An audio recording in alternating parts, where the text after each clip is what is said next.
بسم اللہ الرحمن الرحیم۔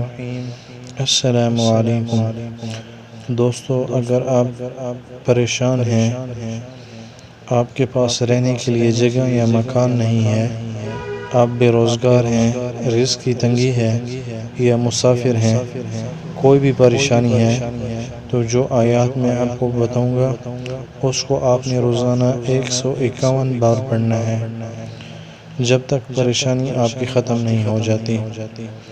اور وہ قرآن کی آیات ہے، وَلَقَدْ مَكَّنَّاكُمْ فِي الْأَرْضِ وَجَعَلْنَاكُمْ فِيهَا مَعَائِشَ قَلِيلًا مَا تَشْكُرُونَ۔ اس کو آپ نے پڑھتے رہنا ہے۔